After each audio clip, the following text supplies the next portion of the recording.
غم چې د پښتو کوي په غم دي هغه خلک، غم چې د پښتو کوي په غم دي هغه خلک، خیال چې د شملو ساتي ډېر کم دي هغه خلک. السلام علیکم ملګرو، شفیع بینوا یو ځل بیا د پښتو دبستان نه تاسو ته مخاطب یم. ملګرو نن مې بیا کوشش کړې دی، هڅه مې کړې ده او یو ښکلی تکړه شاعر مسرور پښتون سره مې یو پروګرام جوړ کړی دی، یو ناسته مې جوړه کړې، محفل مې جوړ کړی دی او غواړم چې د هغوی څو ښکلي ښکلي کلامونه تاسو ته ډالۍ کړو، تاسو ترې هم خوندونه واخلئ او موږ ترې هم خوندونه واخلو. خو د مسرور پښتون سره اول خپله پېژندګلو کوو، د هغوی تعارف د هغوی د خولې نه په خپله وکړو. پښتون صاحب اول خپل تعارف د کتونکو سره وکړئ.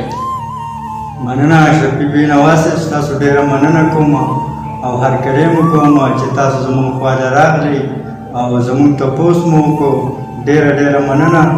زما نامه مسرور دی، تخلص مې پښتون دی. په شعر او شاعرۍ کې تخلص په ځای نامه کاروم او د همدې کبله د شاعرۍ په نړۍ کې هم مسرور یادېږم. د اشنغر د سیمې د منځو علاقې سره تعلق لرم او په آخري ځل د 2018 کال نه راپدې خوا په ادبي میدان کې هلې ځلې کوم. ډېره مهرباني.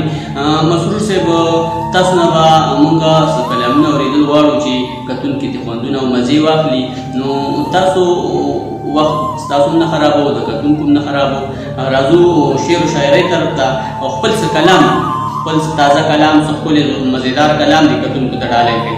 مننه. دا وینې چې څنګه خاورو کې لرګي خوري، دا وینې چې څنګه خاورو کې لرګي خوري او د زړه ډډ مې داسې ستا د یار چینجي خوري.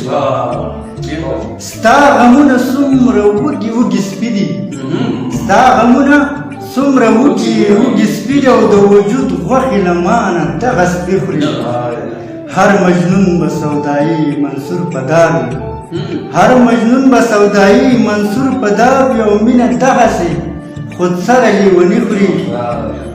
او زمونږ برخه ځکه زهر او زقوم وي، زمونږ برخه ځکه زهر او زقوم وي او تراخه پاتې شي خواږه رانه میږي خوري.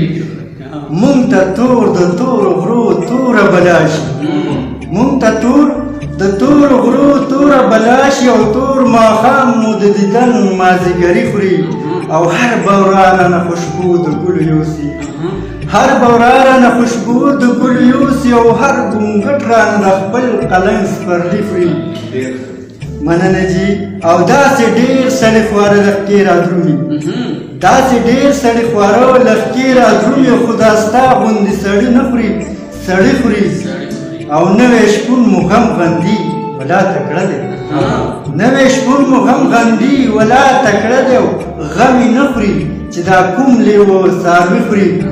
او زه او ته مسرور هسې پرې غلط شو، زه او ته مسرور هسې پرې غلط شو او وسې زړونه خورو او وسې مو زړګي خوري.